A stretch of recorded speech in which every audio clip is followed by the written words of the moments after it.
cool show, dude? The Queen's Gambit. Oh yeah. I didn't realize how much they're winning into chess, man, at all. Oh yeah. Like I like the idea of it, and I always heard like, oh, there's this move and that move. I didn't realize people studied games. Yeah. Oh, like winning. Yeah, moves? like if you want to win, it almost is like you're not playing. Mhm. You're just laying filters over top of the game.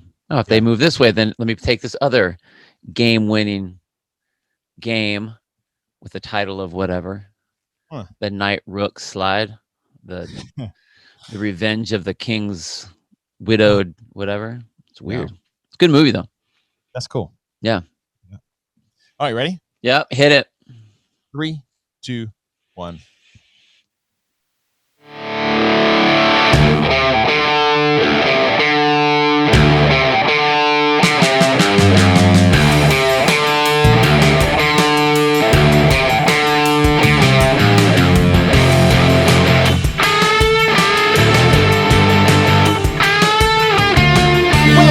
To get with the programming, I'm Chase Ingram. I'm Captain America. And along with me is Bill Grundler. Wolverine. And we have the most exciting episode I can think of. Hey, Bill, guess what? Fun fact. What's up? What's up, dude? This is our 50th episode. Wow. Did we plan that like on purpose? No. Not even planned. I was looking it up, and yes, this is our 50th. I can't believe we've recorded 50 of these things. That's a shit ton of me and you just hanging out and talking. Wow. This is our 50th episode, and it just so happened to coincide with our guest, Dave Castro. Man. Coming on the show, and we are just going to review the 2020 CrossFit Games event by event. To kind of pick his brain a little bit, deconstruct or see what his construction of the 2020 CrossFit Games, especially stage 2 of the CrossFit Games was. Yeah. So Dave is going to join us shortly, but I thought it was a weird stars aligning. That is super cool. I had no idea. We just did that random episode yesterday with Michael. Yeah. And that happened to be 49. And just because of that randomness, Dave was coming on for number 50. Dang. That's super cool.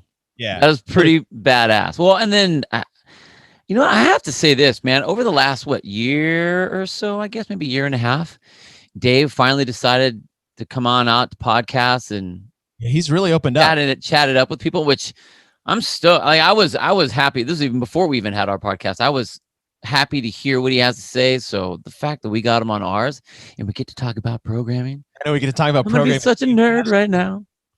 I hope it's long and fruitful, but I'm really excited about that. And it's exactly to your point is I really like that he's putting himself out there a little bit more than just his Instagram, evil emperor persona is, because it is a show. That's not really how Dave is. And that's just how he acts for fun. He just likes to stir the pot. So it's been really neat to people have an opportunity to get to know him a little bit more on a personal level, which is not really his thing. Dave is, he'll tell you, he's very guarded. Totally. He doesn't let a lot of people in for good reason. But I enjoy it because it's like, see, this is the Dave that I know. So people get to see that and they're less. Yeah. And it is cool. We do, I think we do have a little bit, we have not a little bit, a big difference in perspective of who he is and where he's coming from. So a lot of times people come at us and be like, dude, that guy. Like, what? What's the problem? Yeah. Well, he said, and it's like, really? Come on. So we understand where that's coming from, but I don't think a lot of people do. So I'm happy that we get the opportunity to talk our stuff with him, to talk about the games and to get him on here and just get some candid. This was the most show of any pre-game testing stuff that I've ever seen being around CrossFit. So I'm really excited to see what he has to say about how he came up with, why he came up with, see if we can get some of the audio clips basically versus like his written down book that he had the other year. So that's cool. I'm very excited. But before we get into that, if you guys are supporting us on Instagram and YouTube, we want to thank you guys sincerely. We see it, we appreciate it, and is .go unthanked on a daily basis. If you guys do want to support the show more than you already do, go to patreon.com, and for $6 a month, you can support the show. Go to Get With the Programming on patreon.com and join our Programmatron crew. We are in current process of shirt designs, logo designs for our Programmatrons, and we have come up with some pretty exciting ideas. Now, taking it from brain to paper to a digital print is an arduous process that smarter people than me or Bill have the capability of doing, but we are excited to see what that will turn into. And as soon as we finalize a couple of those, we'll maybe start throwing out some. It's time to start getting some merch out there for the folks, man, for the fans. We're going to keep it as retro as the intro music is. And if you guys haven't heard that, and you are a Programmatron, we've posted 2 episodes that are our latest episode, Grading the Games Athlete, is on our Patreon site. It's exclusive for our Programmatrons. Listen to that, and you'll hear our new intro music for our Programmatron show. So I'm really excited to see what that is. And again, yesterday was Veterans Day. Yeah. And our partner, Bub's Naturals, was actually donating 100% of all their profits. These guys are so badass. Yeah. It's so badass. For Veterans Day. Normally they do 10% always, every time. 10% of all proceeds go to charitable foundations to support veterans and veteran communities. It's a really cool thing that they do all the time. If you guys want to get on the Bubs train with us, you can go to bubsnaturals.com, use the code GETWITH20 and get 20% off your order. Bill, I got a random message on Instagram from one of our followers. His name, I want to say this right, John Robichaud. I hope I said that right. He hits me up and he goes, "Hey, you know what I've noticed?" Like he's like, "I'm not going bald, but I have hair fall out from time to time because my job's stressful." He's in the Army. Yeah. And also, thank you for your service, John. Absolutely. And he goes, "After taking it, I've noticed my hair is not coming out as much." And I was like, guess what? That's the beauty of collagen protein. Oh yeah. It strengthens, the nails, the hairs, the skin, and what collagen proteins, those little proteins that are in your fingernails and your hair and your ligaments and your muscle tissue and your skin cells that make it youthful and tight, right? It's one of those things we lose as we get older. So what this is they say it's a quote fountain of youth protein. Yeah. And we have a guy totally random messaging me that he's on a 14-hour training rotation and is actually helping. Wow. I mean, you have to admit that when you hear stuff like that, you think it's like straight commercial. You're like, okay, all right, man, what a founder youth, blah, blah, blah. Yeah, totally. Yeah. That's super cool that someone actually hit you up about that. No. I mean, I will say, and I'm going to knock on every piece of wood I have in my house here to do this, but like, I don't have hair falling out right now, at least that I can tell. So I'm going to have this long, luscious, flowing locks of hair eventually. Let's go like straight, like, I don't think I could do the man bun thing. That's not my deal. I would have a lot of hair though. I mean, my hair's already thick, but whatever, man. Bring it on, Bubs. Bring on the thickness. Bring on the mane. Anyways, I thought that was that lion mane. Really cool stuff. So if you guys are worried about that, get on Bubs, not just for tasty coffee, but lock that down. It's not just the guys. Tasty hair. Too. Yeah. So it's all good things. So go to bubsnaturals.com, use the code GETWITH20 for 20% off. Man, I just want to get this started. I know. I can't wait to get this started. Ladies and gentlemen, the director of sport and your director of the CrossFit Games, Mr. Dave Castro.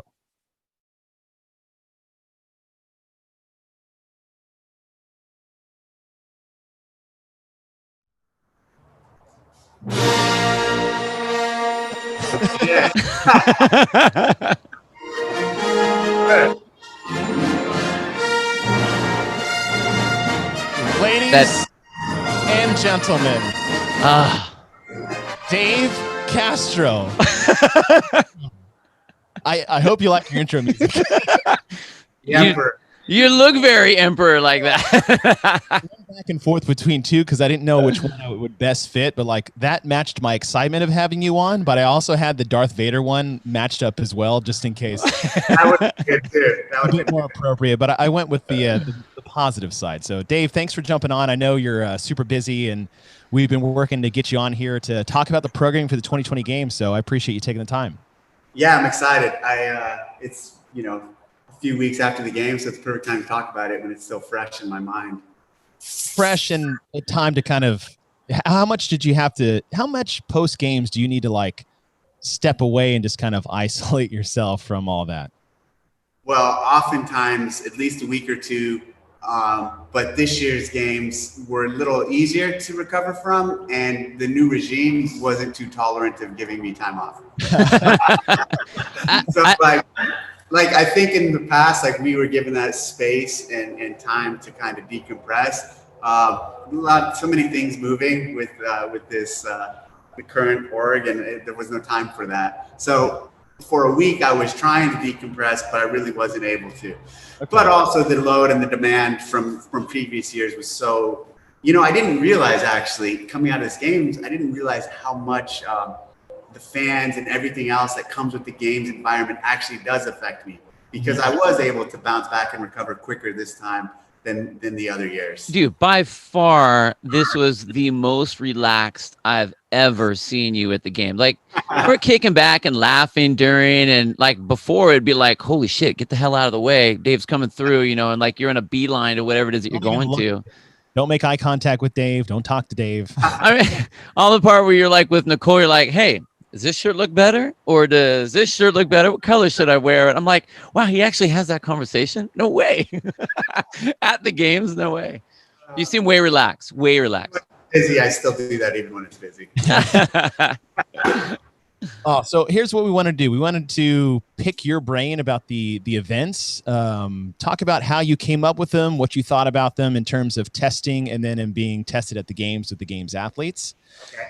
And where I kind of wanted to start it is, you had talked about this before, is that really this whole concept of your games programming centered around one event, and that being the final. Was that the very first thing you put together and then layered everything behind that? That's a great question. So let's even back out further. At the beginning of the year, there was a phase where I was programming the games for Madison. And so we had a creation and we had movement going for some anchor events. I call anchor events what you just described, an event that kind of the rest of the weekend builds off of. And sometimes there's 2 or 3 anchor events. And we had some stuff going, and that was at Atalanta. It wasn't named that at the time. Was kind of in development for Madison, and was one of the events where, and it's kind of like, a lot of people complained about Mary last year and combining the two. So it was in development for the Madison event. And then that whole planning had to be scrapped. And then we had to pivot in a different direction. And when we decided to pivot in this new direction of bringing it to Aromas, there was another big anchor that early on in the process was put in place. And that was the notion of redoing the entire 2007 games as the first. Okay. Cool. So early on, that was put in, and okay, that's it. That's another anchor piece. And Atalanta was not called Atalanta at the time; it was still at the end as a final. Well, actually, no. Then I had to figure out where to put that. It was still in discussion, or is still in iteration phase as to be included, but where it went. And I'll get to in a second why it ended up at the end. Okay. So let's start at the top with the 2007 Reloaded. Was there any point in time, we had talked about this off site, we're like, you thought there had been no better start to the weekend than a Hopper style event, and then you guys using that and changing it. Was there ever discussion of maybe actually doing it like you did in 2007, is kind of rolling something out at random using the Hopper? Absolutely. And I did want to include the Hopper, and there was different areas where I thought about including the Hopper. But here's the thing about, and like the programming is so not random, and you guys know this, right. And the programming is so not accidental, and like everything is there for a reason, that having a Hopper event can really fuck up the flow. Totally. the dosing of certain movements. It's really risky to do a hopper event. Right. Totally. Well, I mean, it really fit for the first games. I mean, like it's 2007. It worked because and we talked about when we analyzed it, that was part of the definition of CrossFit, and it was such a new thing back then. Like it fit, but we've evolved so much that like it worked because there was only one CrossFit event, and the other one was a lift, and the other the total. Right. When you have like, let's say we put the hopper in the beginning, when you have 10 or 12 events at this year's games, and then you throw a hopper workout, and let's say we put in actual workouts, this probably wouldn't have been the way to do it. And let's say something like Murph did come out, and it wouldn't have been Murph, but something with really high rep pull-ups, and then later on that weekend you have a lot of high rep pull-ups. There'd be a lot of potential for redundancy that wouldn't necessarily be healthy. Yeah. Entertainment, it'd be great entertainment, but it might not necessarily be healthy to the test. To be honest, this is probably the first place we talked about it. I kind of missed not doing it, but really heavily considered doing a surprise Thursday night hopper event. Oh yeah. Surprise Thursday night hopper event, and with the timeline and with everything coming together and the media teams, we weren't going to be able to make that happen. I wish. Kind of a miss, but again, even with doing a Thursday night surprise hopper event, we still run into those problems of repeating movements. Yeah. The best way to probably have done it, honestly, would have been a surprise Wednesday night hopper event. That was a mega hopper event. Take Thursday off, kind of reset the slate, not reset the scoring, but like movement redundancy, and then go into Friday, Saturday, Sunday. It's almost like you would have to make the hopper event last so that you can put the appropriate balls in the hopper, so that you're not going to be redoing the pull-ups, and you're not going to be doing, like, you'll put the other movements that you haven't really hit yet. I mean, not that anyone would know that, but you would know that. That's a complete legit way to think about it. But it also, you could still do it first since you know everything else coming, and just limit it to movements that you. Oh yeah. But it might limit the movement field so much that I don't feel like it's a good enough hopper experience. Yeah. The hopper's not dead though. I'll say that's cool, dude. I can't. If you can pull out that rusty thing again, that would be the coolest thing ever, especially for like classic CrossFitter. That would be just unreal. But this was the place to do it. That kind of was a missed mark, but I'm still okay with it not happening.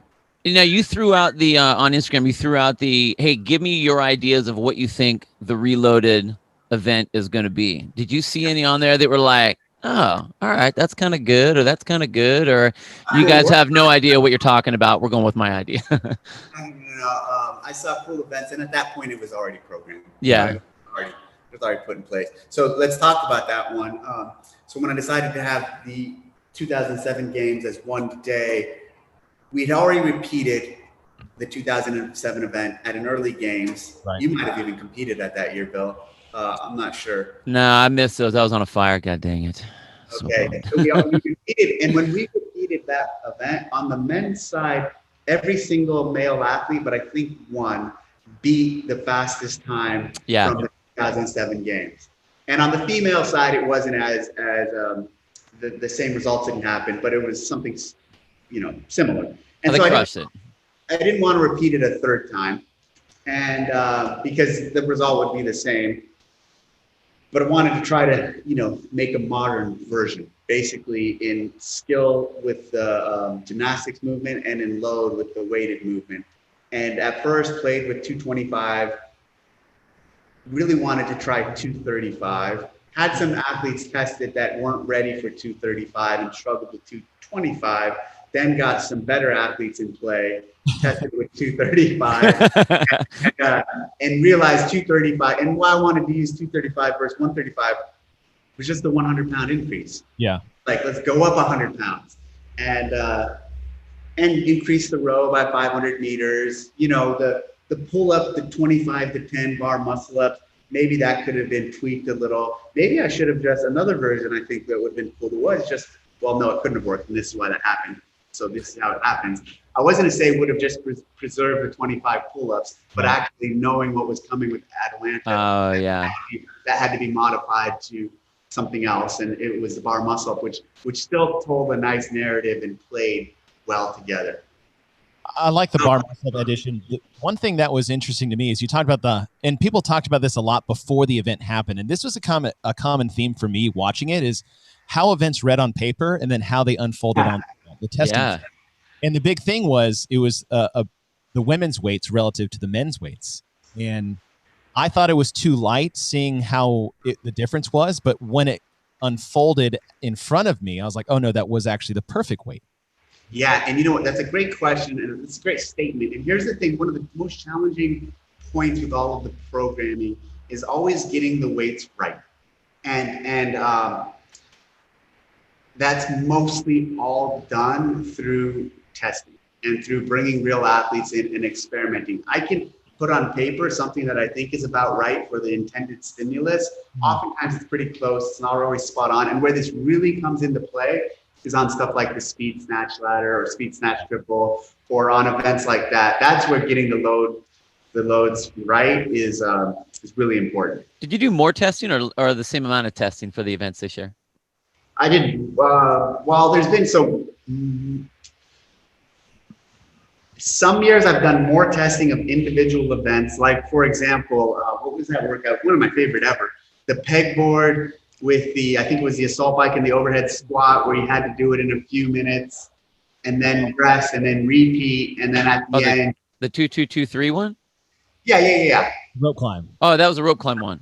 No. I am talking about, we had a pegboard event with overhead squat a couple of years ago as I think not a final, but a final day event that had a fixed time. And so you had to get the work done in the time. And then, if you remember, in the last one, you did as many overhead squats as you could to get to 75, I think. So if you banked the overhead squats in the beginning, it helped your total later. I'm pretty sure that was the 2-2-3, but it was rope climbs and ski. Yeah.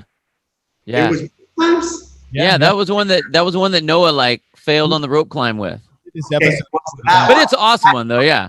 That one was awesome, and that one we tested probably 20 or 30 times. And I'm saying pegboard because probably in the beginning it was pegboard. Dude, I do that all the time. I do that all the time in my own gym. What's the workout we're doing? I'm the one that wrote it.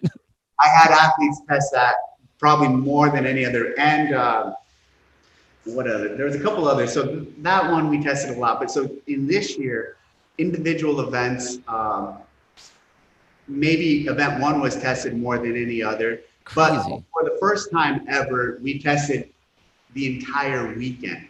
We tested the CrossFit Games in its entirety, and I was really excited about that. We did that 2 weeks before the games, and that's where Saxon and some of those athletes were flown out. So I don't think in some we tested more this year, but the big win was we were able to test the games in order. That's really cool. And that, for me, I call it was an insurance package. It was an insurance. Here's why I say that: because of Atalanta. I needed to know that we could have the athletes do everything and then go there at the end of the weekend.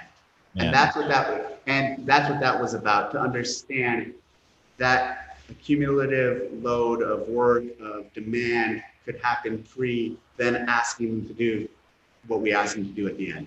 Yeah, that was awesome. So the testing through 2007, and then I think this was if we move to the corn sack sprint, I think that was the most talked about one. Is he going to repeat the 2009 hill sprint? Because most people especially who did that, will remember that for the rest of their lives as being one of the worst events ever. And you lightened the load a little bit, but extended the distance. Yep. Through testing, did you test the original distance and weights, or how did that one come about? No, didn't test the original, and I actually didn't want to repeat the original. And it was the same thing in 2016 when we came back. A lot of people were like, let's repeat that. And for some reason, of all the things I've wanted to repeat, that's been something I haven't cared to repeat. And so I just avoided it. I don't know. I don't have a good answer. But let me say this about day one in general and big picture. So day one, so I said I wanted to repeat the 2007 games in one day. So that was 3 events. And so we had the 3 events. And then I decided that's not enough. That's not enough of a BAM or a day one. So I decided we had to add 2 filler events in there. That's how we got to 5 events. Okay. So there was a lot of iteration about what those 2 middle pieces were going to be. Early on, I knew we were going to start with 2007, and I knew we were going to end with the run. Coming back to the ranch and ending with the run, those are the ends. So that puts the total in the middle. And then it was what goes in between. And since we were at the ranch, it made sense to do something like that right away. And I did like the idea of a sprint again and increasing the distance and not repeating exactly, and putting some corn, because I've been doing a lot of farm work and ranch work, putting a bag of corn on their shoulders and making them run with it. I really wanted to use an actual sack of corn, but Bill had to go make some heavy duty corn sack that wasn't going to bust no matter what. So we went that route, and that's how we ended up with the corn sack. Logistically, going straight from 2007 into that kept us at the ranch. I think the coolest thing about being at the ranch is that you're able to use the hillside like that, and in all the different ways that you used it. Because that's not something that people would normally train for. Even if they go for trail runs and hill sprints, it's just different when you don't know the hill that you're on, or you aren't intimately aware of exactly what it is to know how to run it. You just have to adjust on the fly. And I liked, I mean, we talked about how that was not the same event as the original hill sprint. It wasn't necessarily supposed to be, but it had a lot of the same kind of backbone. And you know, the idea was still there. It's like, all right, carry this thing. I mean, I just love it.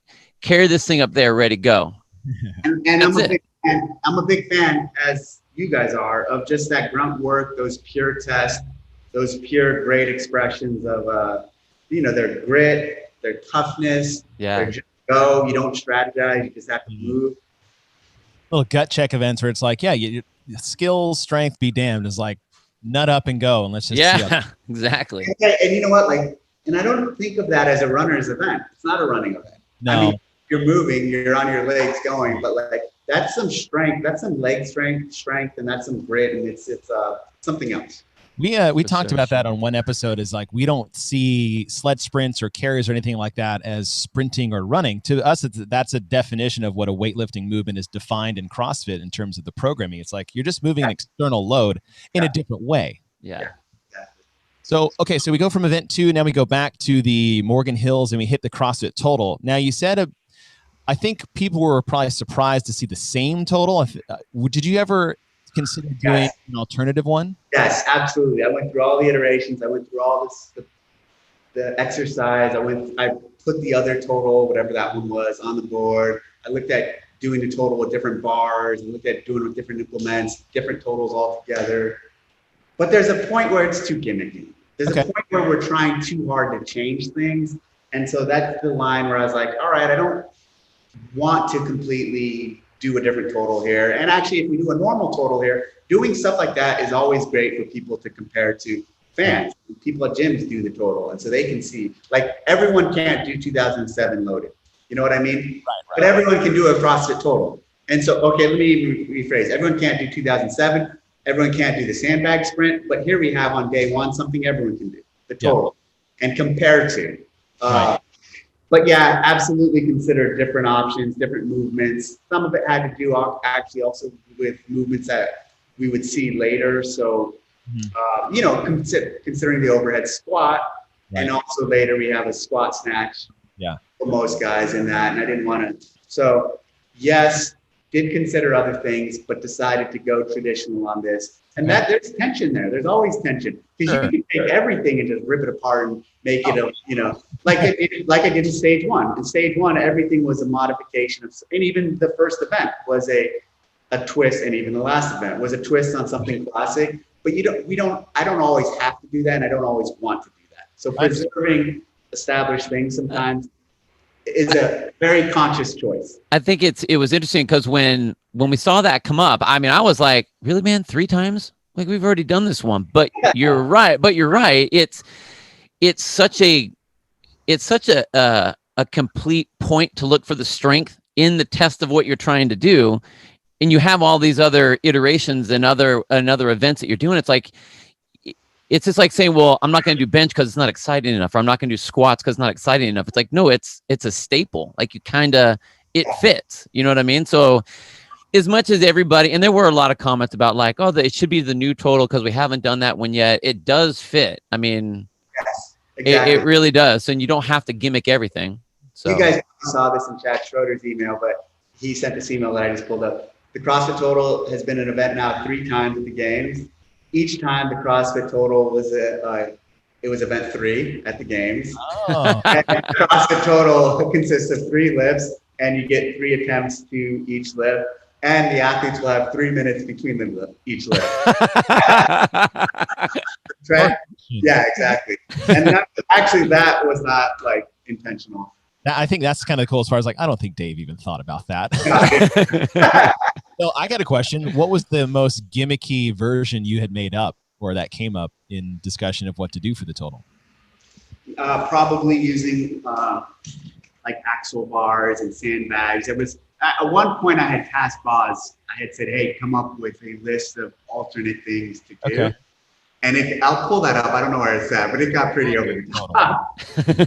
I mean, Boz is really creative and smart on odd lifts and stuff. And so like he went to town on it. That's cool. I bet. And that's what I'll do like on stuff like this too. Some of those things I'll push over to Boz or someone else and say, hey, come up with some options or the timing of a lot of these events. I'll push to him or others on the team to suss out. Yeah, that was cool. Okay, so then we go from total to the handstand sprint. Yeah. And you teased that early on, and everyone's trying to guess at what it was. I was like, oh, I didn't guess that it would be as simple as just go 100 yards as fast as you can on your hands. Well, totally, because you said, Dave, you like when you did the handstand hold, you're like, well, we've already done everything there is to do with the handstand, so now we're just going to stand there. So when that came up, I was like, oh, okay, I guess we're going back to the original one. Same thing there. So basically, and it started with I contacted our point of contact at AAI who provided us with the ramps. And I was like, hey, make me this crazy course that we can do at the games. And that's what the original start was. And I was looking at all these options. And finally, I was kind of like, once again, maybe just bring it back to just the roots. And like, because we have in recent years done a lot of, we had the parallel bars, which that was crazy. Cool. Yeah, we've done a lot of really cool things. But I kind of fell back on this place of like, simple and clean is sometimes better. And the test is still completely legit, and it just let's move. And interestingly, in stage 1, we had them kick to their hands and hold in one spot. Now it's kick to your hands and move across 100 yards as fast as you can.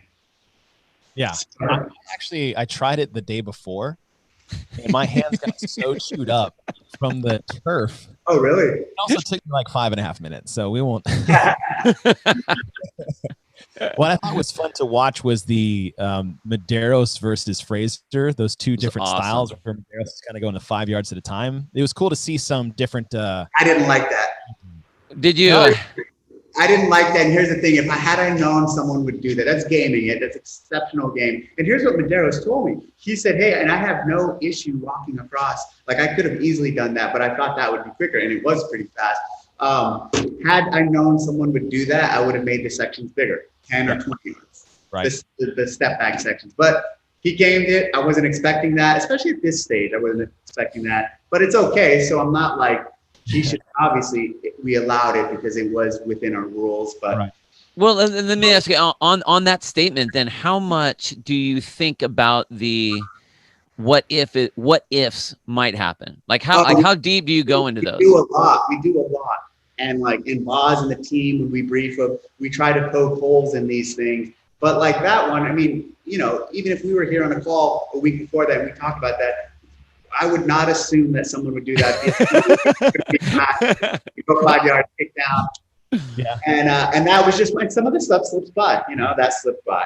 Yeah. I think if you were to create a new games position, put Pat Barber in charge of in this programming director of loopholes.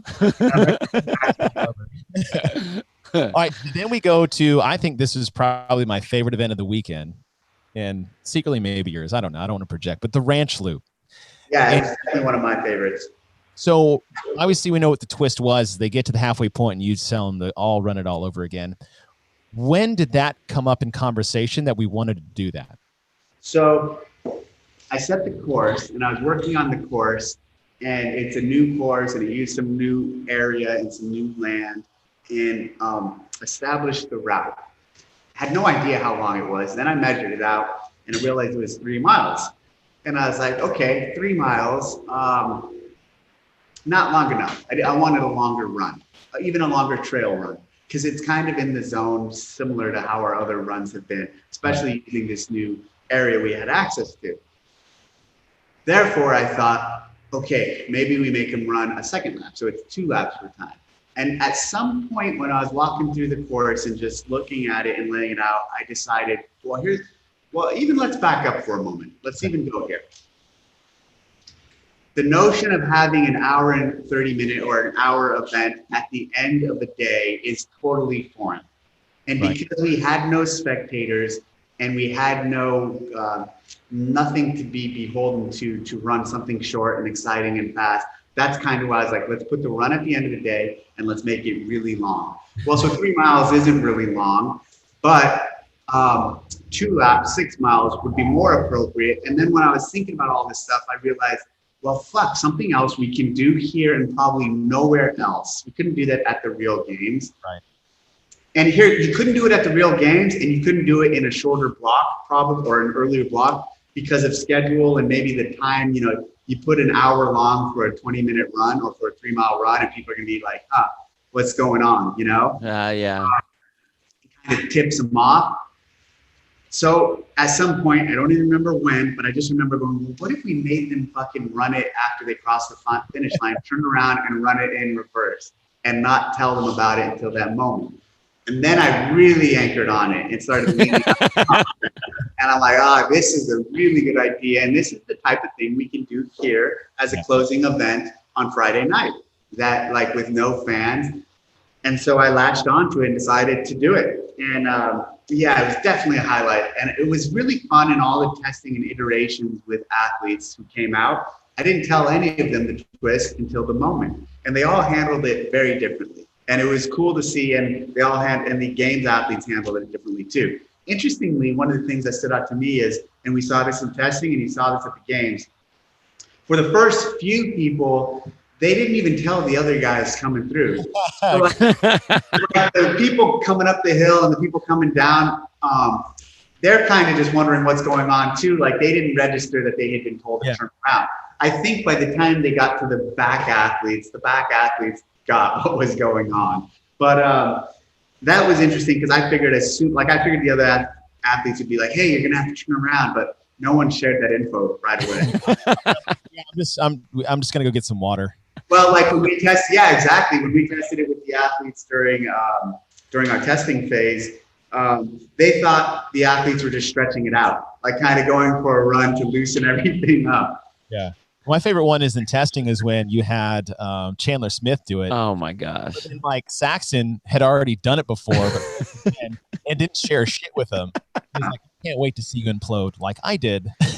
Well, Saxon on his first go at it really imploded at the turnaround. He like shut down. Like he came through. He ran really hard. And what he told me is he'd been working on his running a lot, and he's really proud that he beat Christy Aramo and like he pushed really hard. And so when he came through the finish line, he gave it all he had. And then I told him to turn around, and like you saw his shoulders slumped, his head went down, and he started walking.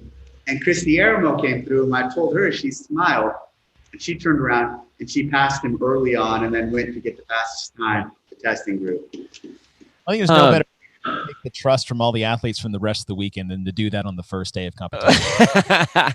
With Matt, so we know that Matt obviously he flipped you off and stuff like that, but how much distress did you see on like his face versus some of the other athletes' face? I mean, like obviously him and Justin were the first people, so they were the ones that got the true smack in the face.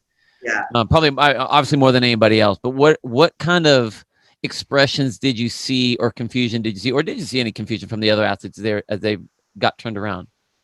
Well, the thing with Matt, I'll say this, is in hindsight, I actually think I should have played it a little differently. I should have told him the one time like I did, and then I should have let it go. And you know what? Like, hey, if you don't want to listen or if you don't want to hear the bad news and turn around and go, I felt like he should have just figured it out on his own. Maybe I should have played it that way.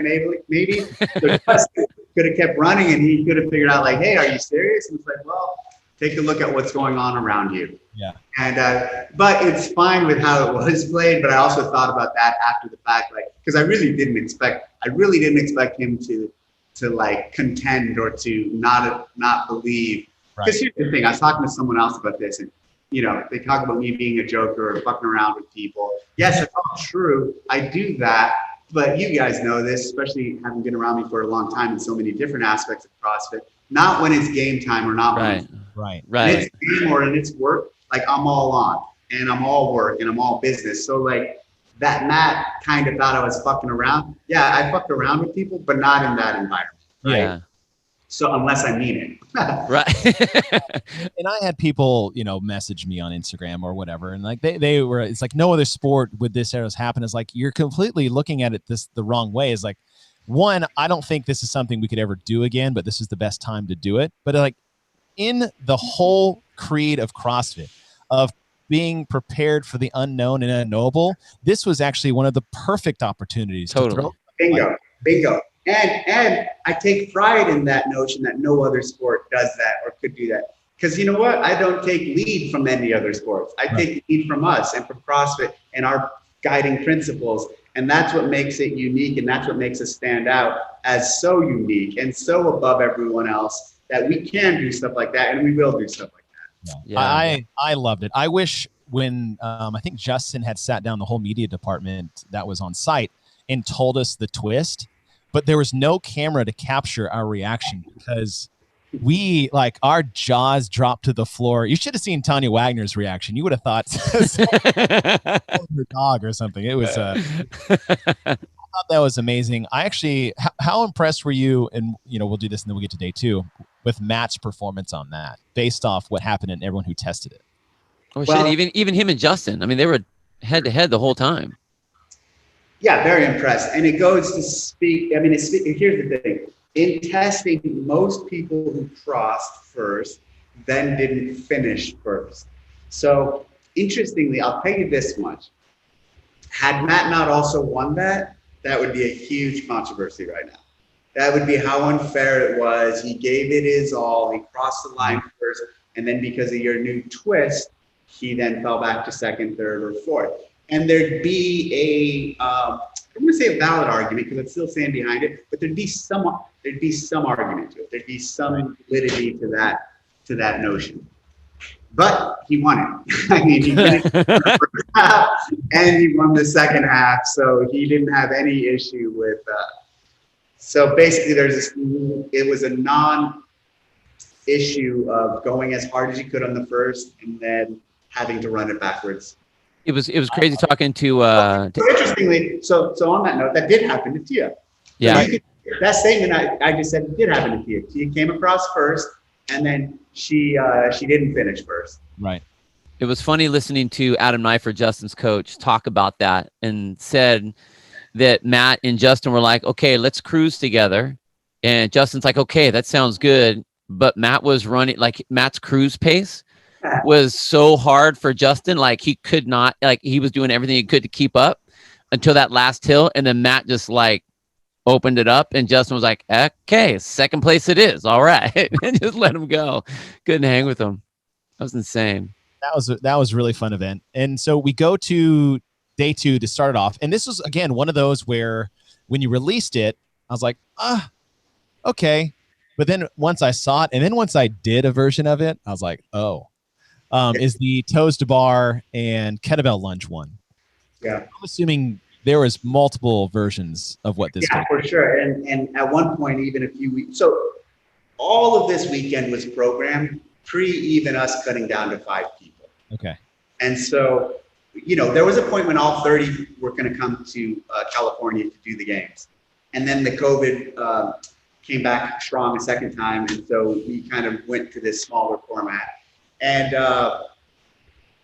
in that, though, I say how the weekend was pretty much settled. That one was one of the last events to get tweaked and modified. And like towards even the end, 2 weeks before, when we flew everyone in to do the testing of the games, that day, we were testing that one and refining it. Because basically, it at one point was a deadlift total bar, and that's how I tested. Oh. And it was 2159 with a pretty stout deadlift. But it just, and Boz pointed this out at one point, it just didn't play nicely with also that day the snatch. So you had, you know, a pull, and then you have the rope climb. And so we had to look at modifying it. Now, also originally in programming, it was much later. It was actually the bike rope climb was first on that day. Now, this is some good insight in how all of this shakes up too. We started talking to CBS and we worked out a deal with them, and they gave us their CBS window, the block when it was going to be on CBS. Okay. I'm looking at it and I see the bike and rope climb as the event, the first event that'd be on CBS. And so here's what I'm contending with and thinking of. Is that what I want the world or whoever's going to watch CrossFit on CBS see as what CrossFit is? And you know what? Like, it's a CrossFit workout, but that's not who we are. And so what do I want the world to see of CrossFit? Maybe something a little more core and traditional. And so that's where we put this event, which is toe to bar and kettlebell lunge, which all of us can do. Right. Maybe not in that time, maybe not at that weight with kettlebells, definitely not in that time, but it's something that everyone, CrossFitters at home can see and say, okay, I'll do that, scale it. But, and so that's what I wanted to preserve by moving the bike rope climb out of essentially what was the CBS window and putting something that's more traditional CrossFit. It ended up being a really fun, way more fun to watch than I think we originally thought it would be because of the speed of it. And then with that, there was issues with, I don't want to say issues. There were differences in transition of where people were doing it. What were the athletes told that they could do versus what they decided to do? And I mean, again, there's always going to be a little bit of play within the game there. Great question. So at the brief, Boz said you can set your kettlebells down in the front or to the back, anywhere. I guess it was on the mat or anywhere before the line or after the line and before the line. Okay. But it almost kind of sounded like he was saying in the front or the back. And I pulled them over and I said, hey, they can place it anywhere. I want that to be very, very clear because I knew exactly what happened was gonna fucking happen. I knew some people would think, okay, I'm gonna walk my bells all the way to the front. Some are gonna think I'm gonna stop here. And I knew someone would think I'm gonna stop right underneath the bar.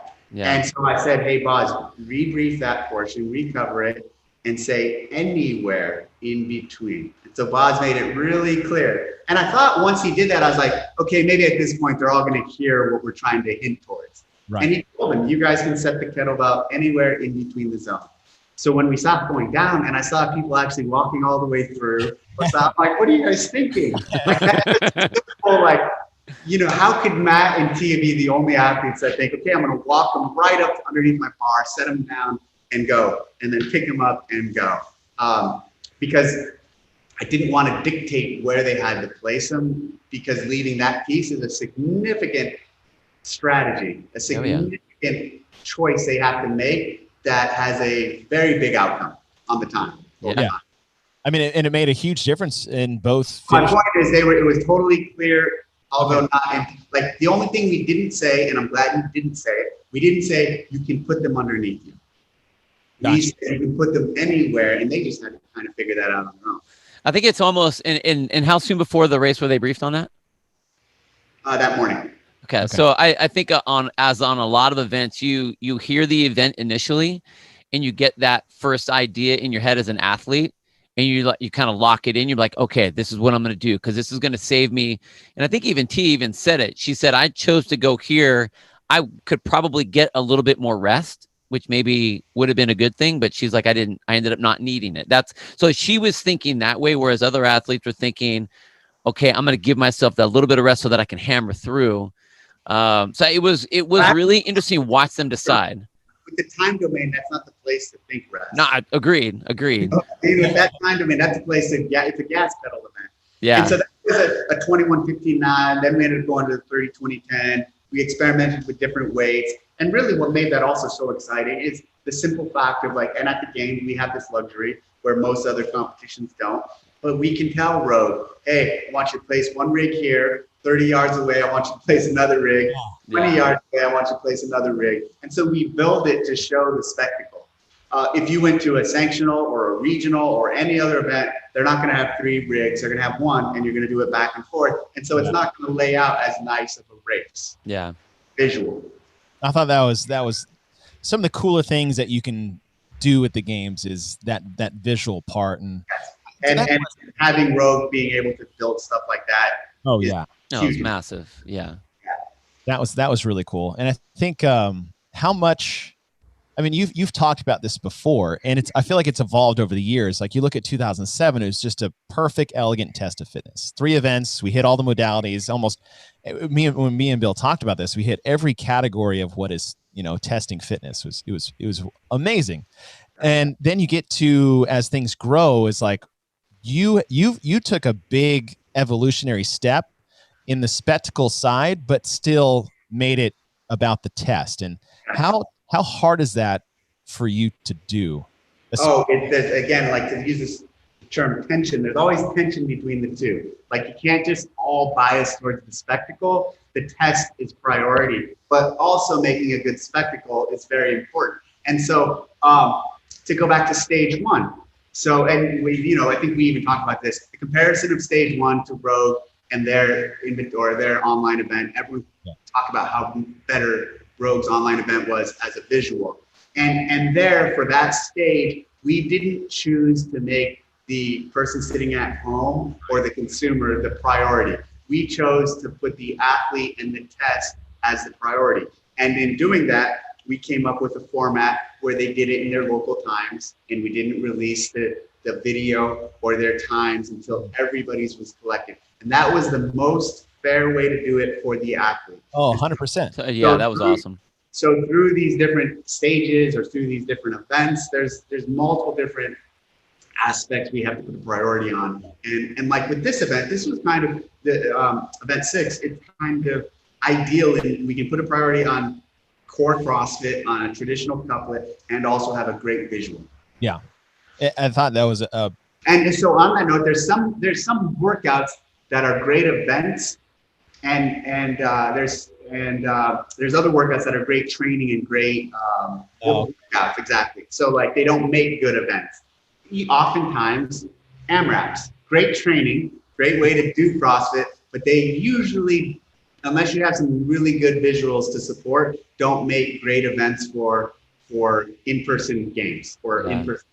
Which is traditionally why they're so integrated in the open, because they are such great tests, but we don't even have to worry about, do they look cool or not? It's like, we're just going to test the shit out of these people to get to the next level. So, well, that was cool. And I did like, when I first saw it, I was like, oh, that's the one we're going to put on CBS. We could do this crazy thing. I was like, but when we started looking at it and what we wanted to showcase as everyone can do this, but here's the tip of the spear doing it. I again, what I saw on paper and then once I saw it in person were 2 completely separate things. And I hope people had the same reaction, because when that was over, I was like, that was great.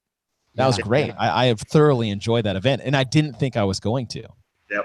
I actually, my favorite part of the whole thing was watching the athletes that were winning, like the Tias, that were able to do that lunge, and they kept the integrity of the lunge, whereas like Noah, Katrin, like they were trying to push that limit, and they were like starting to fail, like wobbling all over the place. So you really got to see not just the speed of the race, but just that red line that some of those athletes were forced to push to, and that just about to break down scenario.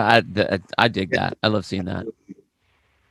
Well, then we moved from that to I kept saying this wrong the whole damn time. Snatch. I kept saying speed snatch triple or went through there.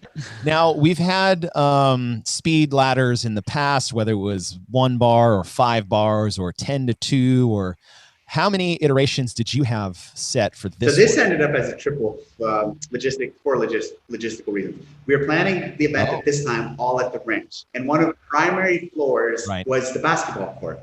Basketball court is only so long, And I was like, we can do 3 snatches right there. And that's about the max. So I planned it as 3 lifts. And then I actually started liking the idea of just 3 because, as you said, we've done 5 and we played around with a lot of different iterations. But we've never done just a kind of smaller number. And I was like, well, let's run with this. Even once we decided to take it to move that event to Morgan Hill, I liked the idea of confining it to 3, and then it was just a matter of really refining the loads and the weights and getting everything to the right place. How was the point? At one point, the weights went a little higher, especially on the men. But when we had the field of 30, the weights were higher. Once we narrowed it down to a field of 5, Boz looked at the field of 5 and said, "Hey, here's everybody's 1 rep max. Okay. Maybe bring it back a little." And so to accommodate that specific field, we did narrow the weight, drop some weight off of it. Well, it definitely made it set up to where each lift became much more important and exciting to watch. There was a lot of anxiety on every single lift rather than them running right through the set of 5 or whatever. Yeah, exactly. So I like how that came out. How much do you look at what you said with Boz is how much do you look at the athlete's strengths coming into an event like that to determine the weights you use for the event? A lot. Yeah. So we have, definitely. And then fine tune it with that testing on athletes. Okay. So these lifts, the lifts like this and the stuff where we're putting escalating weight, definitely I look to the stats and I have the athletes 1 rep maxes and their other lifts they do compiled so we can process and take that into consideration with what we're doing. When you tested it with them, with the athletes, did you try to pick some of the better athletes that were there? I mean, I know you had like Christy Ermo and stuff like that. And I mean, I wouldn't necessarily look at Christy and be like, oh, obviously one of the best snatchers that we have out there. And no, I mean, like, great question. I'll have whatever athlete we have, I want them all to test and just to see, there'd be some athletes we had who couldn't make it through our first ladder or our first section. And that was okay. It still gave me understanding. Yeah, some won't. And that's how it works out in the events, right? Right. Some do. But yeah, I have them all tested, even just to collect data on those who won't. Oh, that's awesome. I mean, that was fun to watch. Just seeing people execute that well under that pressure, that speed is just fun to watch. Yes, I agree. Those are always fun. Those are easy. Yeah, the easy ones. Fan favorite, you know? Yeah, it's true. Everyone likes Rob Orlando. Everyone likes to watch heavy. Okay, so then the bike repeater. This was really cool, and I liked that you pulled out actual bikes to do this. I guess the question is like, how did you go through that? Whether that was a stationary bike or maybe a C2 bike or a regular bike, was it always going to be like a mountain bike? It was always going to be a bike. And here's the deal. It's the first time, correct me if I'm wrong, but I'm pretty sure on this. It's the first time we've used a bike in like a CrossFit workout. So we've had bikes with the crit. We've had bikes in like a triathlon-like event. We've had bikes in cyclocross. And actually into Madison this year, that was one of the things I was planning. I was planning a bike into a CrossFit workout. And so that carried over. When I talk about we had Madison planned, some of the things carried over to this new programming. Okay. And that was one of the things that carried over. And when we early on took a walkthrough of the Morgan Hill venue, I was looking at the venue and they're like, you have access to all of this. And I was like, wow, that down and back is awesome for something like a run. And then it was like, oh, or something like a bike. So I looked at the down and back and I was like, I'm going to program around that. And so then it was a matter of what was going to be the other movement. And naturally, the rope climb fell in there. It made a lot of sense. And so did doing a kind of 10-round riff off of the regional event from year before. And so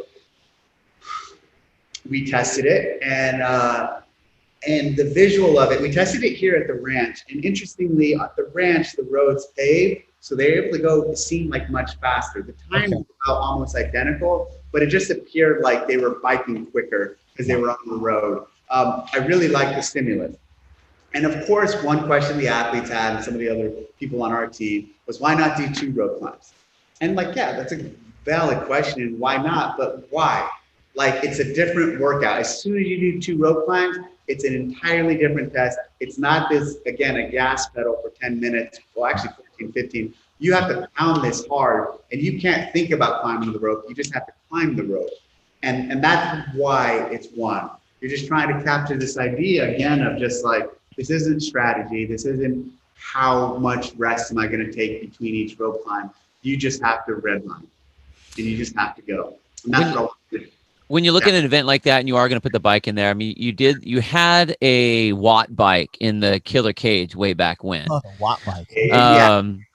Which obviously wouldn't have been as cool looking, wouldn't be as cool looking as is it having a bike actually go. But there was the elements we saw on the bike was, okay, you have to deal with changing gears. You have to be able to get off your bike, get around that cone, get back on, all that kind of stuff. They talked about the possibility of what happens if you throw a chain, all those types of things. How much of that played into either the development of the race itself, or what kind of things did you have procedures in case something like that happened, or what did you want that element to be tested, or just kind of a variable in the event itself? You know what I mean?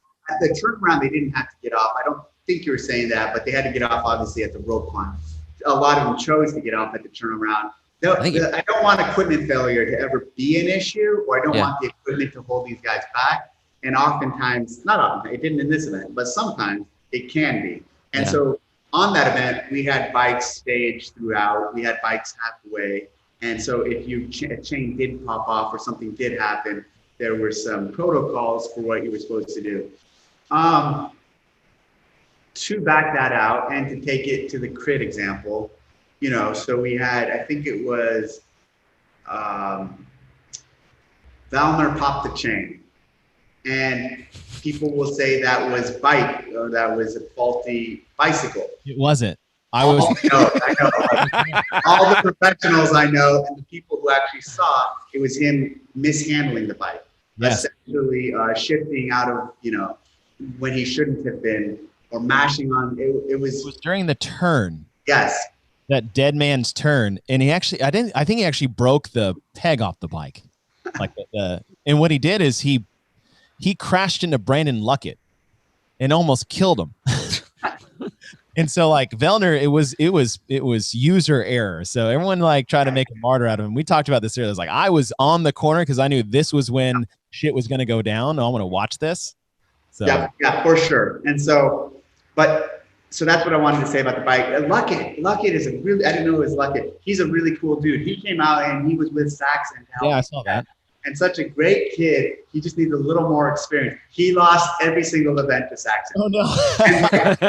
and he was winning some events, and then he'd do something really dumb at the end and lose it. Yeah. And the bike repeater, he was crushing Saxon the entire time until the end. Saxon caught up to him, and he did something coming off the rope. He came down the rope and tripped, and that gave Saxon lost the finish before him. But so Luckett was one of our testers. Didn't even remember who the kid was, and I really liked him, and he's a cool guy. Yeah, that's awesome. I've seen him compete. He seems like a good dude. Yeah, he is. One other question that some people had is, you talk about, some people asked why not 2. What would your think about it instead of 15 feet, a higher, just 20? Yeah, okay. So rigs and logistics. Yeah. That was what we had to work with, and I still think I would have kept it off 15 rather than going to 20, because again, it would have 20. I thought 20 would be good. 20 would have been good, but logistics rig. Yeah.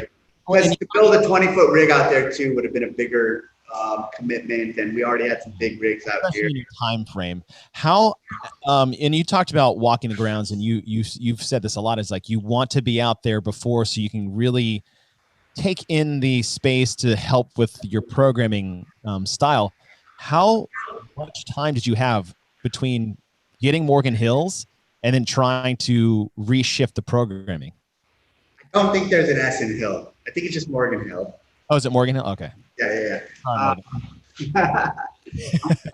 A lot. I had, and the cool thing with Morgan Hill is it's really close, so I was able to go there when I needed to. But since there was going to be limited events there, that process was pretty quick. Okay. And seeing what I needed to see for the bike, we weren't able to test it out there Actually, until like a day before the games, we had the demo team test on that grass. So that was fun. That's definitely one I would like to try in some form or oh, fashion. I'll tell you what, man. I did one lap, especially on that grass, of just biking, of not even climbing. And I was going to gas and like, this fucking sucked.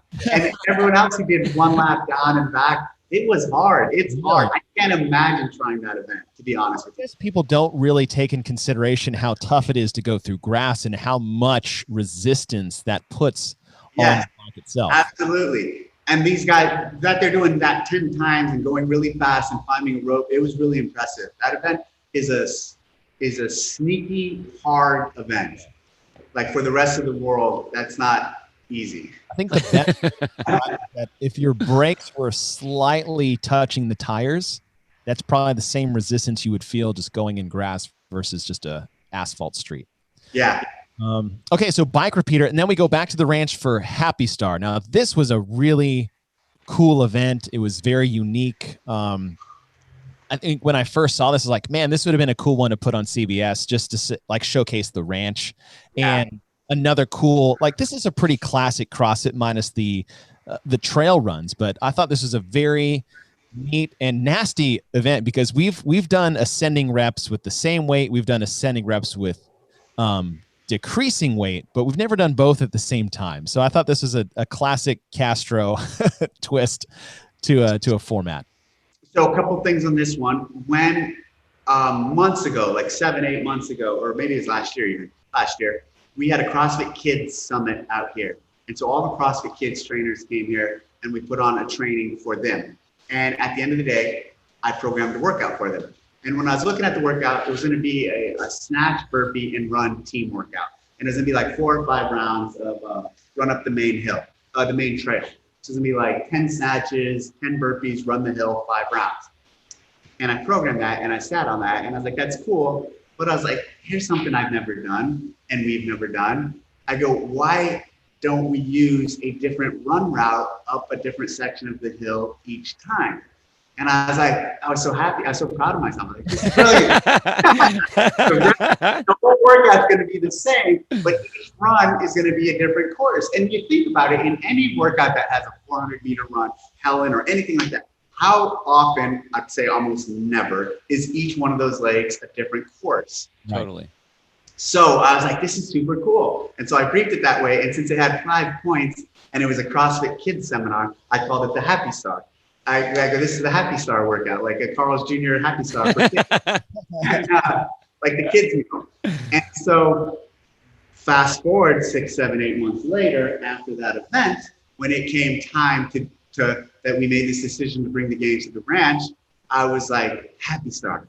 We're going to use that concept. I don't know what the movements are going to be, but the Happy Star concept we're going to observe. And so this is a place where the Happy Star was the foundation of that event. And those movements were changed a dozen times. Okay. So based off of other stuff happening as everything else fell in place in the weekend, we have a snatch speed ladder, so snatch isn't going to go. We have this movement, so this isn't going to be there. We don't have thruster at this point, so maybe I should put thruster in there. We're not squatting on this day other than the snatch speed triple, so maybe reps of thruster are a good thing. And then I look at the number of couplets we have. Okay, we're having too many couplets or not enough, or we need another triplet. Okay, so let's add a third movement here.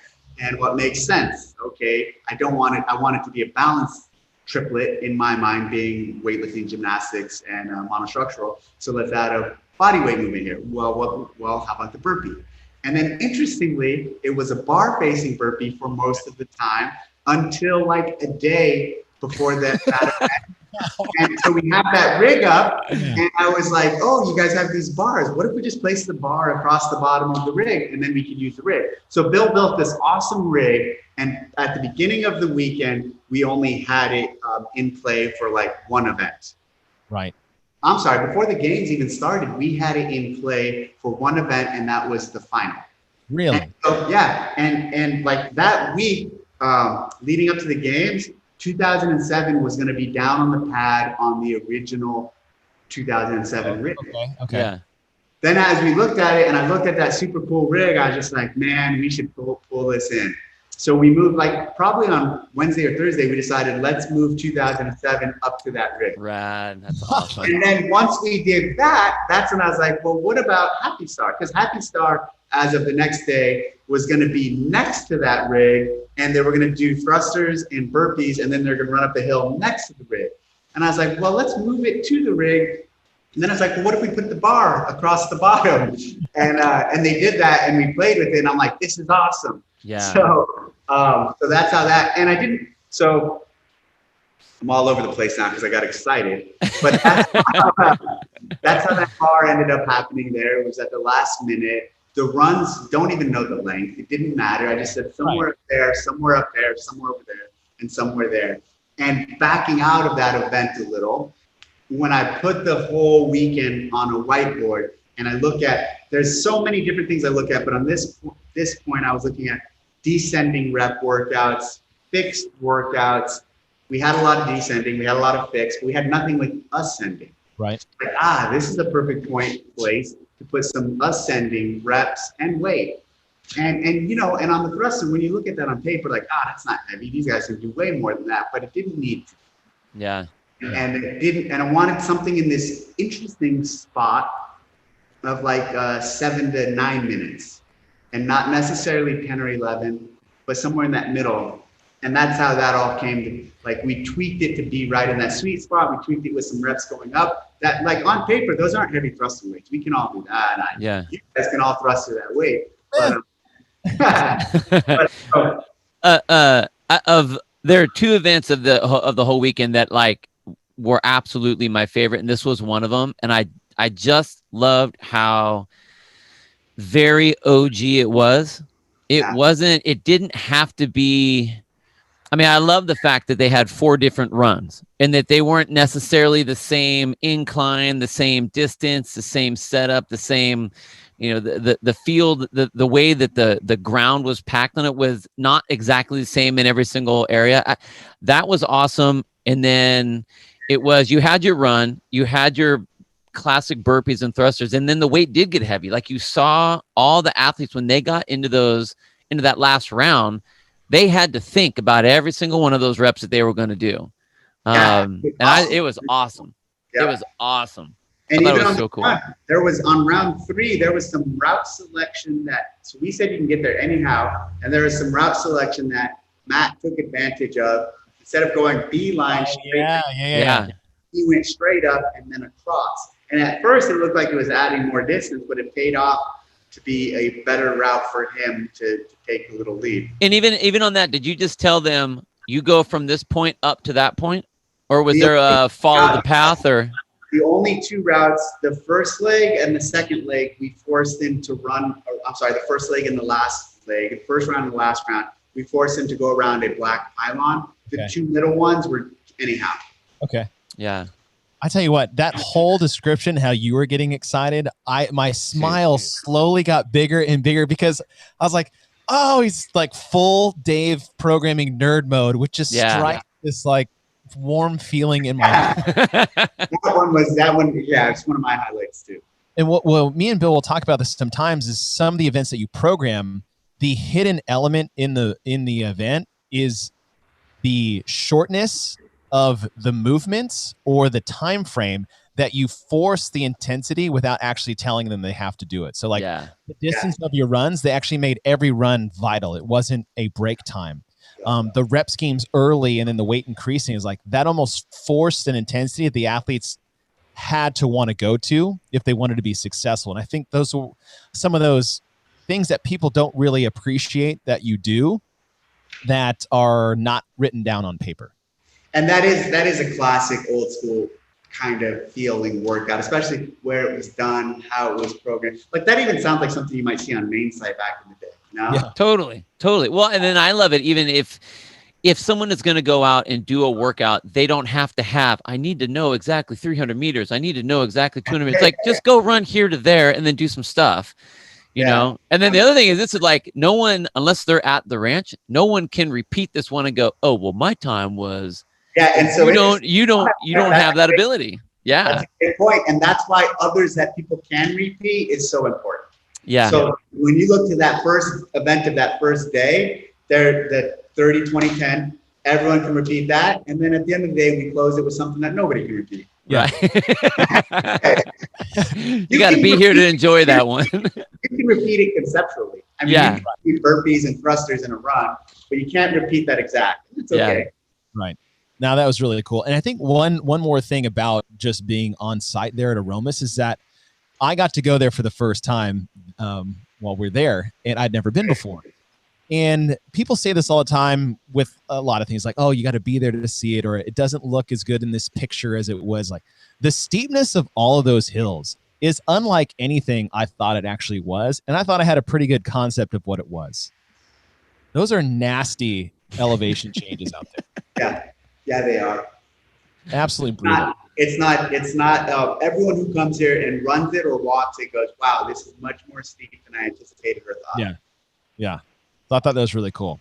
All right, so coming into the third and final day, an event that obviously I have a fondness for, just because. Let me back out real quick on that. So third and final day, at one point, so if you notice, it was a 5-4-3. 5 events on day 1, 4 on day 2, 3 on day 3.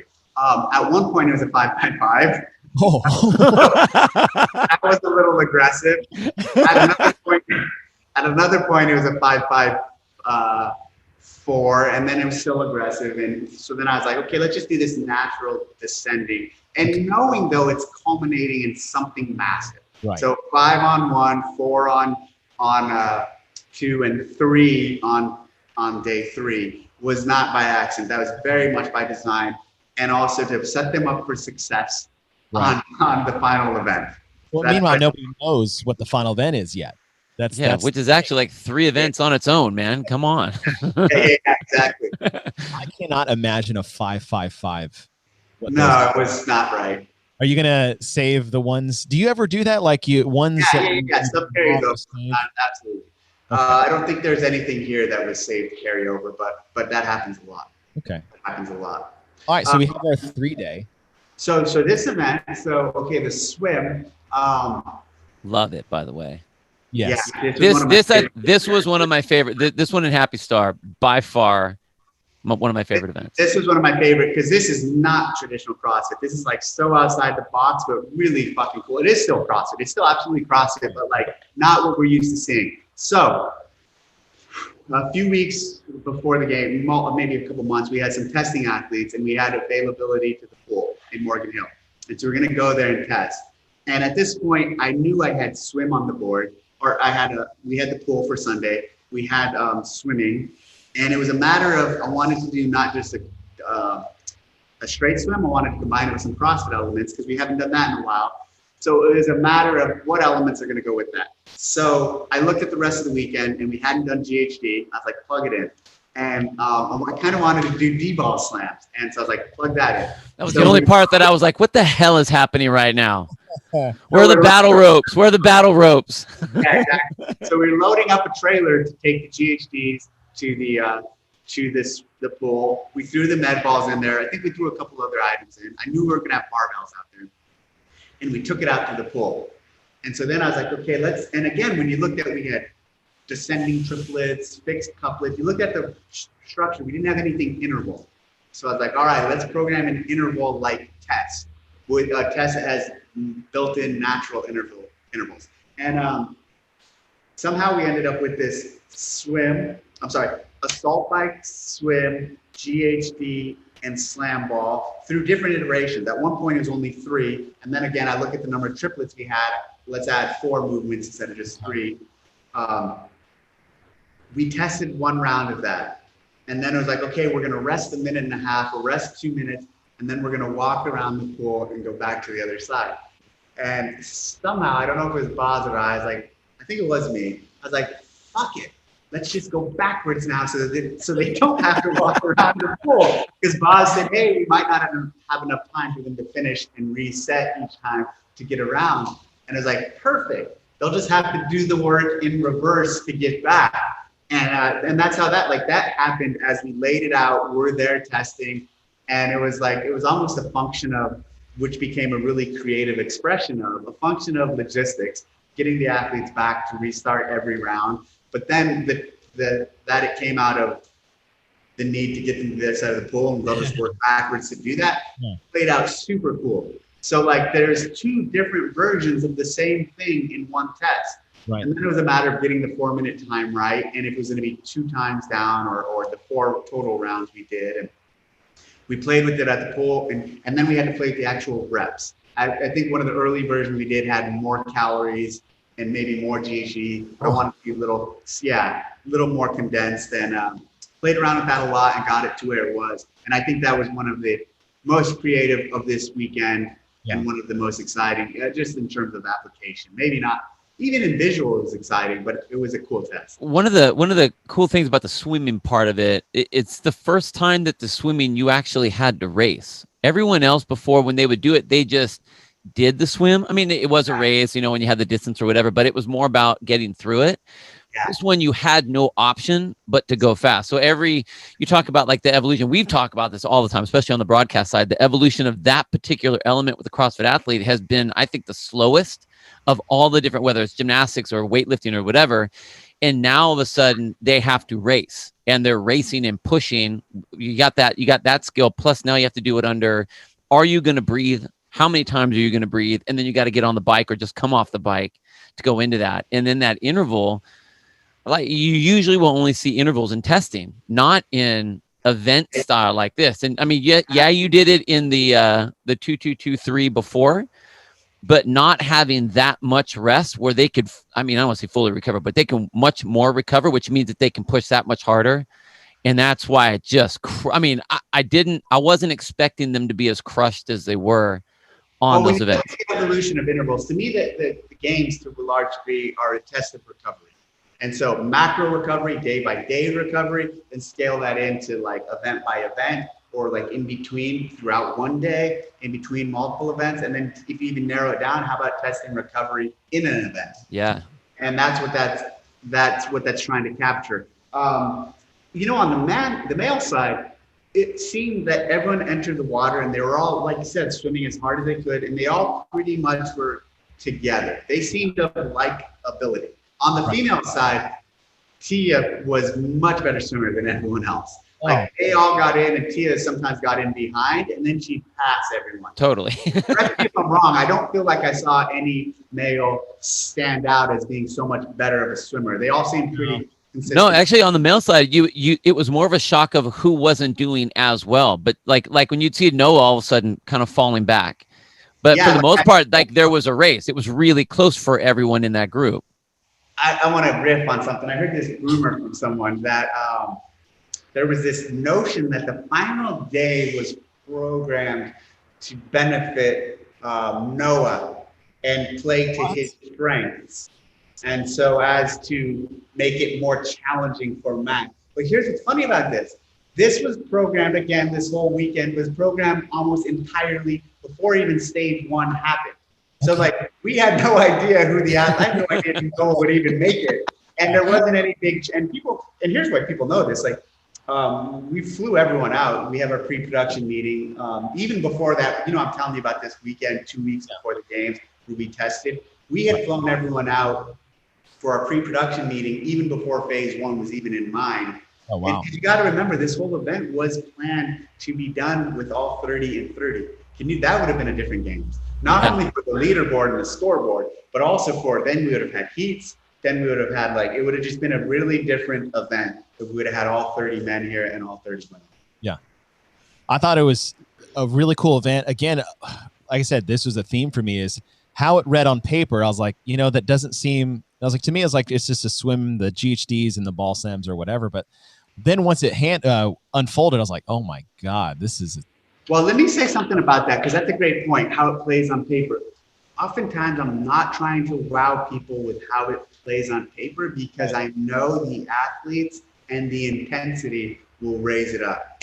I mean, when you think we could do something as stupid as 100 wall balls, like that'll be let's 100 wall balls with a 30-pound ball. That would be an amazing race. Meaning on paper, although that does sound hard on paper. My point is there's stuff that doesn't wow on paper But like in this environment with these guys racing, they elevate everything up to this wow factor and like how great of a the athlete's performance is really what makes these events shine. Oh, absolutely. True. We had talked about that. And so to that point also, you see some people who try to program to where the event is the wow factor. Right. And the event is, oh my God, that's so, and like that's a rookie mistake. That's like, you don't have a lot of experience at this and you want to put yourself or your event or your test as the talking point would really let the event just sit there and be non-assuming. And then when the athletes go through it or do it, they'll let you know. You'll see. I feel like that's a classic thing in the gym too, is, we'll have members come in and they're like, that's it. I'm like, you are so fucked. First rule of CrossFit, man. First rule of CrossFit right there. So that was cool. I really enjoyed that one. I like how it all fit and everything had its place. And you could see where people could make ground in such a short amount of time frame. It was very interesting.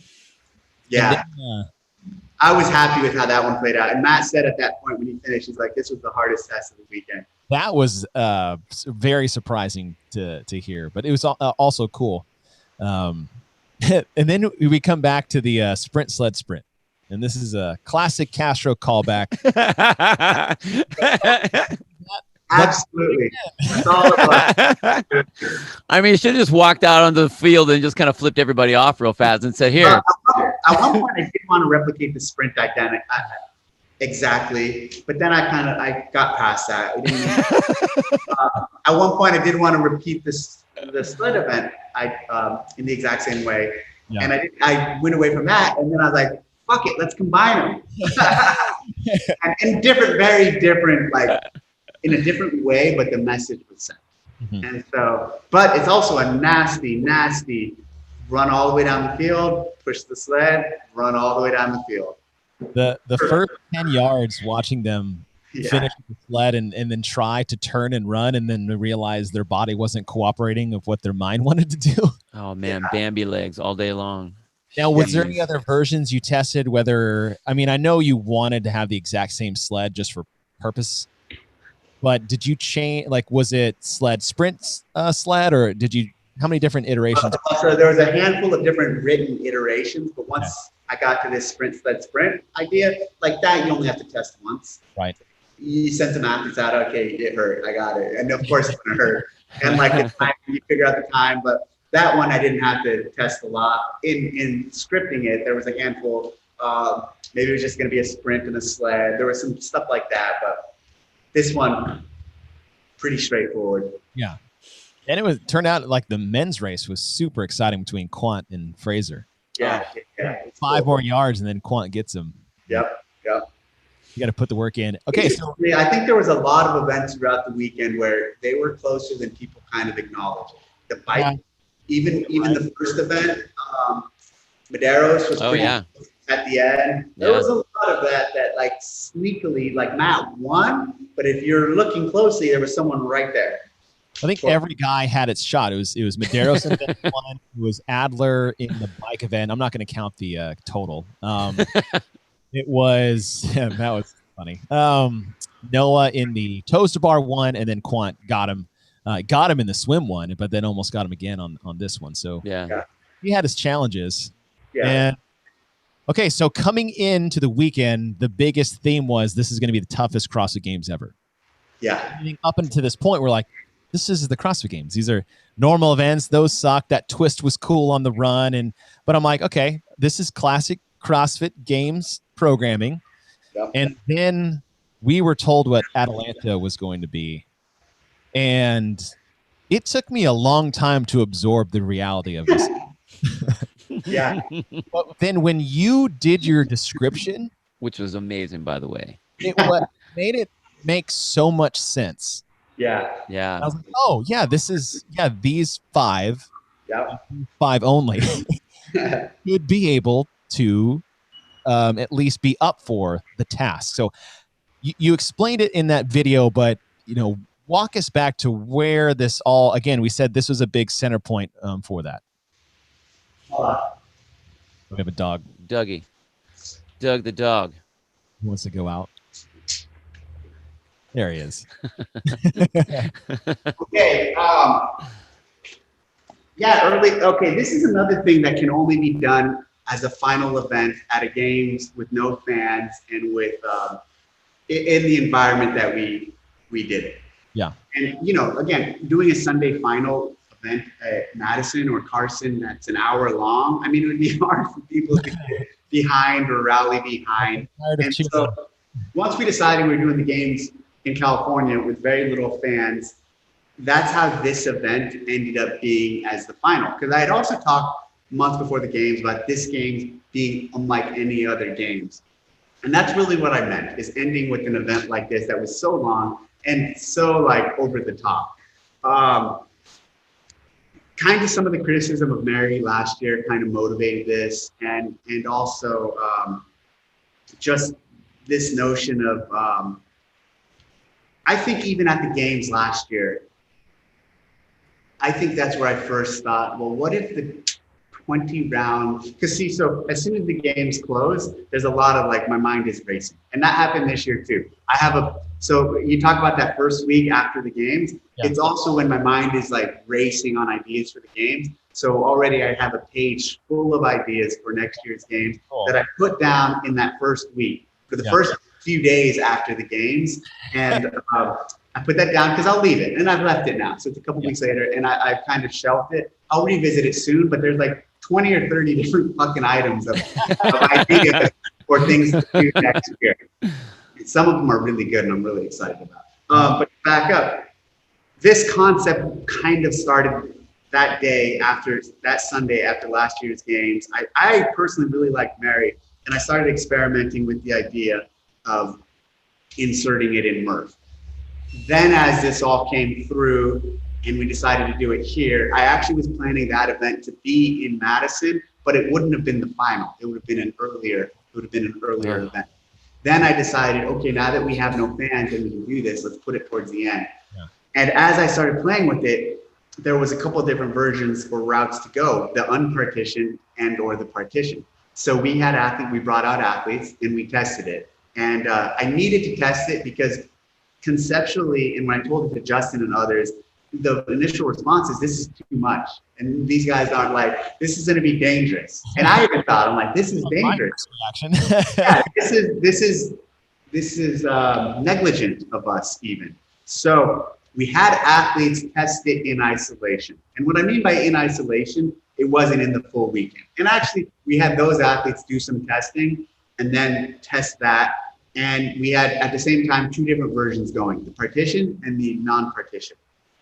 Okay. The non-partition, the 5, 10, 15 was way easier. Because you had those natural breaks. And it's like, that's the way, if you and I were to do this or something like that, you'd rather do it that way because you get the break from the pull-up. I am not doing this event ever. And then we had so the athletes who tested them. And also, here's the thing, in the visual, the partition version would be hard to show the race. Yeah. The non-partition is easier to show a race with the visual on the floor. And that's another reason why I really went that direction. And then the big challenge was, okay, these athletes were fine. Not fine. I mean, it was hard. And there were some hands torn. And I was blown away when people did this in 50 minutes in our testing. I was like, wow, like if you tell me that amount of work, I'd assume an hour and 20 minutes. But the fact that they did it in like what a normal person's Murph time was really shows not how high level these guys are and how actually appropriate this version was. Now the big question was, is it appropriate at the end of the weekend after having done all that other work? And so to dot my I's and to cross my T's, and as I said earlier, as an insurance policy, we needed to bring athletes out and test the entirety of the weekend and finish with that. And just to see if it was appropriate or way too much.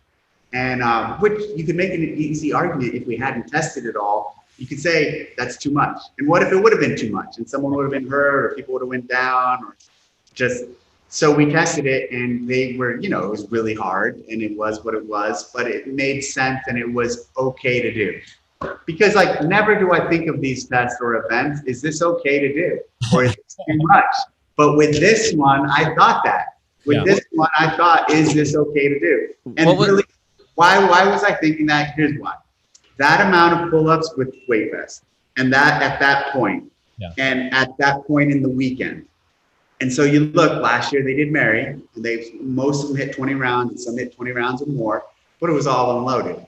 And it wasn't with the mile run, and it wasn't at the end of the weekend. This was at the end of the weekend after everything else. And so that dictated a lot of what we did throughout the rest of the weekend. Like, I'm not gonna lie, there were pegboards programmed and there was some other stuff, but like there was just, then it became too much pull. So we had to balance out. I had a version that had pegboarding on the same day. And so like a version of games. So like pegboard early on and then all this. So it's just a lot of pull, right? So we had to balance that all out. And I'm really happy with that one in terms of that, like you talk about wow factor as written. That's wow factor when written down for sure. And it's also something that's like, I think I kind of compared it to some others as King Kong, a modern King Kong with an entirely different twist. Because you remember back in the day when people first threw out King Kong, it was like, holy shit, like very few people can do this. And this is like this massive benchmark that came out of the community. This to me has like the same wow factor as King Kong did, but for a very different reason. Yeah. Which is cool. Yeah. Now, would you, I think I said this 3 times during the broadcast that nobody should actually try this event. I agree with that statement. Like there's very few people who should actually try this test. It's almost a rite of passage, just like very few people should have tried King Kong back then. Now, like it's like for a top level athlete, maybe use it as a benchmark for like that extreme endurance CrossFit like test, because those are the only people who should do it. The people who are really good and really high level. Well, and the way that when Murph is the scale to the event, you know. Well, and just a testament to the athletes, just like you were saying, the only I don't even call it the weak part was their hands. Like they handled all the volume of the work just fine. They all ran fine. They all did the pistols fine. They all did the handstand push-ups and all the pull-ups. But everybody bled their hands. So if you would have put this thing anywhere else. I don't even know if that's true that everybody tore. Well, not everybody. There was a lot of blood. There was a lot of blood. I think there was a handful of people who tore badly. And then I think there was a good number who didn't tear much. Medical told me like 3 or 4 people tore really bad. Well, I saw blood on Brooke. I mean, Haley's hands were shredded. Sam's were bad. I think Noah had some. But I think the fact that it was at the end so that they could handle, so that they weren't going to have to worry about torn hands for the rest of the event. I think that was the other big it was thing. a total appropriate place to put it because of that, because now they can all handle the volume. They all did handle the volume. I mean, like I don't want to say easily. They made it look like it was like, okay, it's Murph, no big deal. Well, here's one of the problems of that though too, like with Matt, like he won and he wasn't even trying. Not even trying. Yeah, and so like he wasn't racing, and he still beat every other male in the field. Yeah, easily. Yeah, I couldn't believe that. I think, and that I think I said that once during the show. I was like, we mean that nobody should try this because this is just a monster event. But the fact that people are watching Matt do what he did, I'm like, this is a facade. This is not. He's like, oh, well, I'll just break it up into 5s and I'll be fine. I was like, no, you will not. Like, it was nuts. It was nuts. It was really cool. I wish it would have been a little better race, a little tighter, but that's okay. It is what it is. I mean, I thought you got a good race, or at least on the women's side of what Carrie had to do. Yeah, that was cool. She went all out, and she amazing. Yeah. I was telling Bill, I was like, for me, in the 13 years that I've been doing CrossFit, is like that was one of the most impressive individual performances I've ever seen at the games. Is what Carrie did, especially on that last mile, not being the best runner and Katrin being like 15 seconds on her heels. She moved out. Yeah, that was nuts. So after all of this is said and done, I think it's pretty easy to say that this was the toughest and most unique challenge we've had. I think what people, everyone has stupid grumblings about whatnot, is like when you program, and you talked about this a little bit in stage one, and I really, really enjoyed your answer, is that the way you program, it isn't always raising the bar to the previous year's games. It's like you're just trying to program a complete test. So now that you've tested what would be considered the hardest one, it's not you're going to try to one up yourself every year. It's like, how do you go from year to year, from say what we did in 2020 and then what you look at for the next year?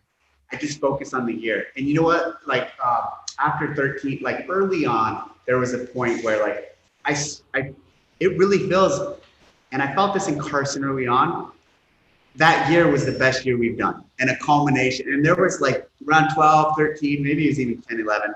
I was like, man, how does it get better? How do we make a better games the next year, considering to what we just ran? And I felt that pressure, and I felt that. But that fucking quickly went away, because then I realized just do what you need to do and do it the way you do it, and it'll be what it needs to be. Yeah. And I stopped. So now after the end of the game, this year I believe was the best program games we've done and the best year of the games. But I'm not at all worried about trying to one up it or do anything different. All I'm going to do is do what I do and just focus on programming next year and making that event the best event it can be, and it will be. And you know what? Like, it'll be the best it could be that year, which I will think was better than last year. It might not be, and it might get compared, but that's also okay. But I'm not trying to outdo years anymore. I'm just trying, because early on I did feel like, shit, how do I make this next year better than last? And why I say I learned that I didn't need to is because when I actually started into the process, I stopped thinking about that. And so then I learned, okay, I don't need to think about how do I make it better, because in the process, I'm not thinking about that, and it's coming out better, or it's coming out really good, you know? When you say and you say this every single year, I mean, you've literally said this every single year. This year is going to be the hardest test that you've ever. If you're not here to compete, you might as well just go home. All that stuff. Are you meaning it that way, or are you thinking this is the best test we've ever put together? Oftentimes when I say that stuff, I do believe it. Sometimes I'm saying it for the theatrics. I'm saying it for the theatrics. This year, I really, really meant it. Like, I thought it was going to be the hardest test. Can it get harder? Or can it just get better? Yeah. I think it can get harder and better, but I don't think it needs to get harder either. I think there's a fine line. Like, we can make a fucking nasty test that's super hard, but maybe it's diverging from being a really good test and becoming more like buds or something like that, like a military thing. But so there's a fine line there. Like, okay, can it be harder? Absolutely. But what do we compromise by just making it hard? Got to go back to, is it a complete test of fitness? Mm-hmm. Is it the test? And so the test is always the base. Being hard or not is something that comes from the test being really good and comprehensive. And even back, you know, when Rich had his reign, you would get this same question, but are you testing to test who your best people are, or are you trying to have the most complete test? I mean, like, are you hoping that there's going to be a race, or are you making a test and some people are going to have it and some people aren't? Like right now, like you could put checkers on there and Matt would probably win at that event too. You know what I mean? I'm making a test. I'm trying to test the fittest alive. And I'm not worried about the individuals. Or I said recently, actually, I thought of it this way. I'm testing for this ultimate CrossFitter who wins everything, who's so well balanced, who, 12 of 12 is going to sweep. I program for this ideal machine, this ideal CrossFitter. And that's not the case. Matt's come close to sweeping everything. He hasn't yet. But he's almost there. Yeah. And so, like, I'm programming for an ideal. I'm not programming for a person that exists. Okay. And in the programming, I don't think of individuals. I hardly think of the race, because I know, like, I'll program and then you lay out, like, the race will happen. Like, and sometimes there's blowouts, but I don't try to avoid that either. If that's going to happen, it's just because that person is so strong at one of the elements that needs to be tested. In the past years, real fast, and maybe just on this one as well, is there anywhere you look back and you're like, okay, even after all your testing, it didn't play out the way I wanted it to play out? Yeah, absolutely. Aeneas. So I guess it was the final of what year was that? A couple years ago. 18. 18. Loved that test. fucking great event. And I tested it with Julian Alcaraz. That motherfucker was so good at it, and he did it so so when I test it with people, you mean I get a time, and I know I'm like their times aren't going to be the fastest. Fibonacci. You mean Fibonacci? Oh yeah. Fibonacci. You gotta stop naming these things with weird names, dude. You're like confusing yourself. I know. Hold on yourself. Aeneas is fantastic. I don't know what you're talking about. Aeneas was fantastic. Fibonacci final, the deadlift and the kettlebell, and tested it with you guys know what I tested better than I did, and he crushed it. And so at the end of when we put the time cap in place and when we put it in the games, I thought his time would be like mid-pack. And this was a case of not testing it enough with different people. And his time ended up being like the fastest time of all my games. And only 2 or 3 people at the games finished it. I think 2 in the time cap. And so that was a function of 2 people finished it, but that doesn't mean 2 people were able to finish it. They all could have finished it, but in that artificial time cap we built to finish it. At that stage in the competition, I didn't want 2 people to finish. I wanted like half the field, 50%. Yeah. And so that's a great point on why this stuff needs to be tested because of time caps. There are some events where I purposely create nobody's going to finish, or 1 or 2 people will finish in the time cap. There's somewhere I want everyone to finish in the time cap, and there's somewhere I want half the field to finish. Okay. That event at that point in the games, the intended stimulus, the intended outcome of the time caps was that half the field at least would finish.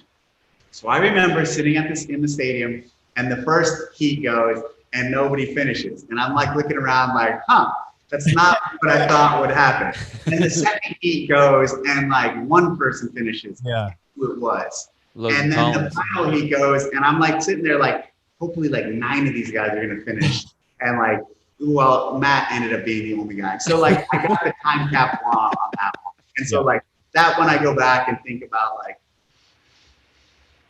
I missed the mark. Well, okay, so look with the theme of looking back now. It's been a crazy year. It's actually been a crazy couple of years. But looking at 2020 and a splash of 2019 with what you had to deal with all year. The sanctioned events getting shut down, having to like pivot to a online stage 1 to a stage 2.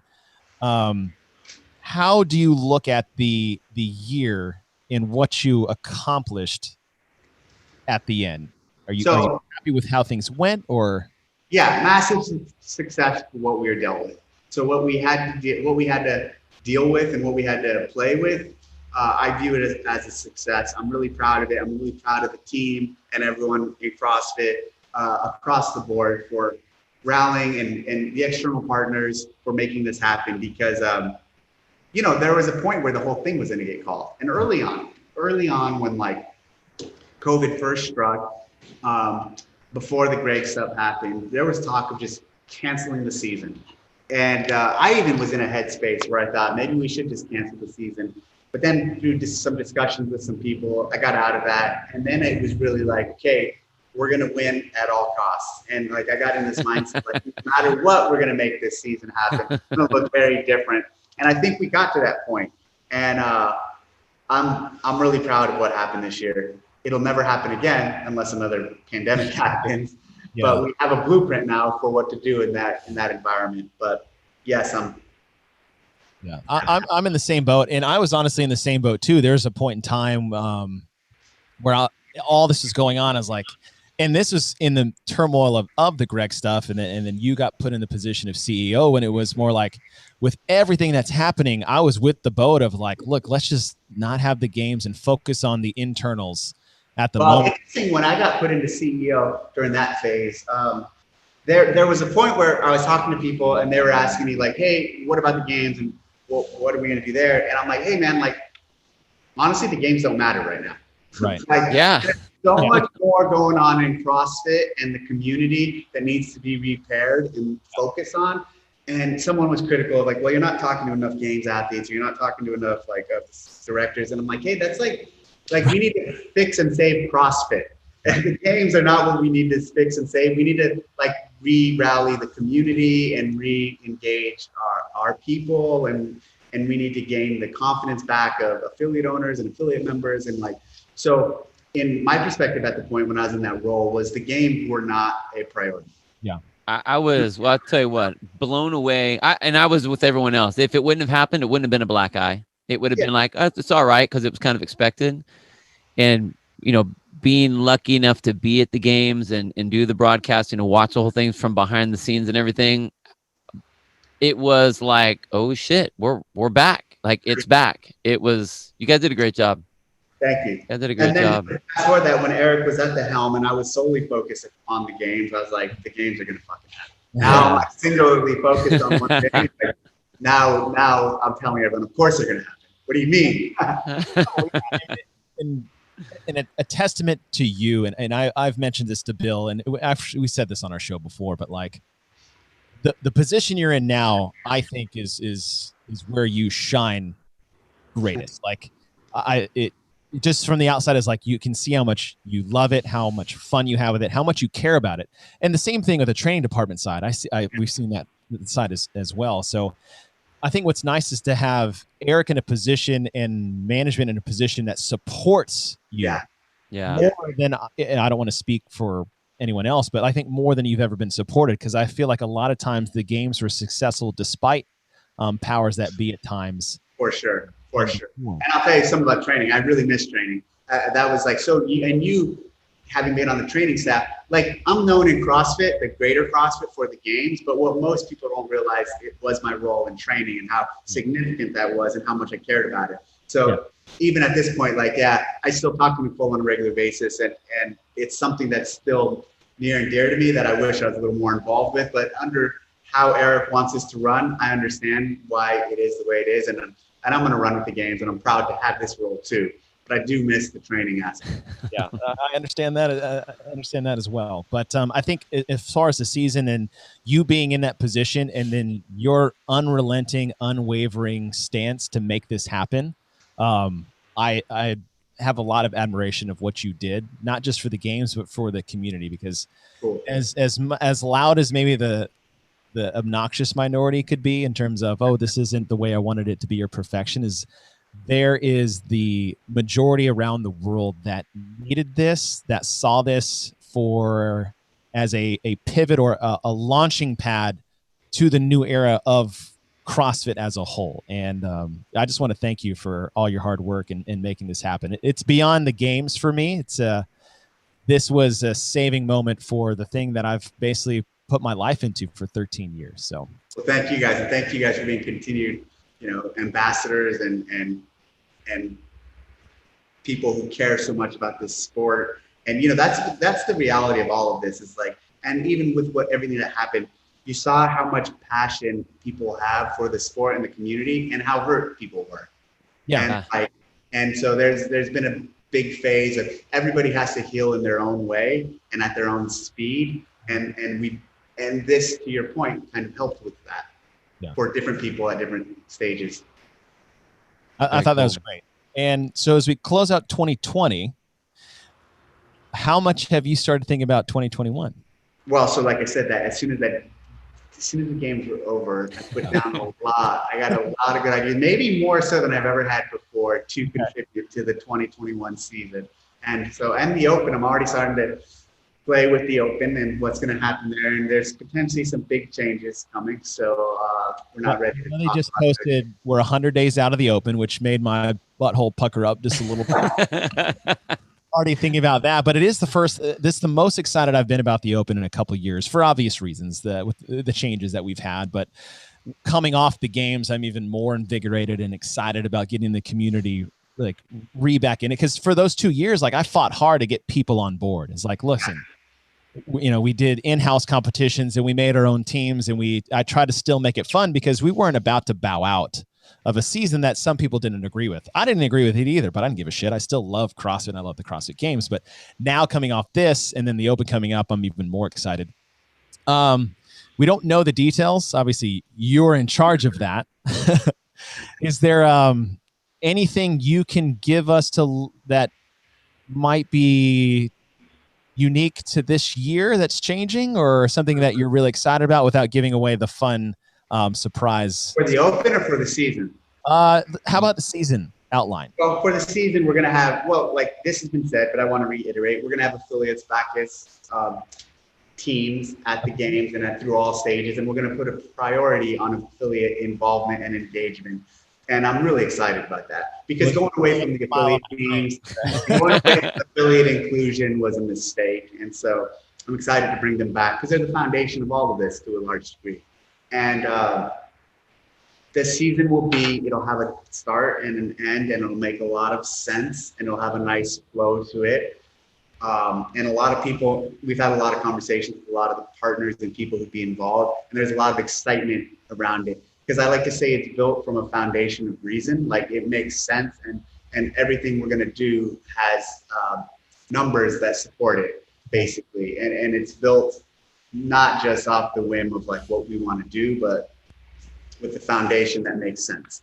So hopefully we can start announcing it, some of it soon. The morning talk up, I heard announce something. So someone we talked to about some of it went to them, and we've talked to a lot of people. So like, knew that was going to happen. We talked to a lot of athletes. Imagine it came from them. We talked to a lot of sanctionals, talked internally, and someone decided to take it to them and for them to run with some of the info. And a lot of it's accurate. So some of it's kind of off, but whatever. Well, I didn't want to repeat any of that. I figured yeah, I know where to and not to get my information from or give to. So yeah, exactly. I'm like, talk to Dave. Don't ask me questions. Dave will kill me. Well, I'm really looking forward to the 2021 season. Again, this as crazy as this year was, the way it ended, I couldn't have thought of a better way, even though it wasn't exactly what we were used to. To say this wasn't what we wanted, I think is misspeaking. No, it was what we needed. That's what it was. We needed that. So you sticking to it in like the win at all costs attitude, we needed that, because the games needed to happen, and it came off great. And I think it really rallied, man. It rallied a lot of people. Awesome. A lot of people. Well, hey, Dave, that's all the questions I have for you. So yeah. All right, cool. Well, thanks a lot, guys. Yeah, thanks for nerding out with us. Really appreciate that a lot. So, Dave, thank you. Bill, my friend, as always. Take it easy, my guys. Talk to you guys next time.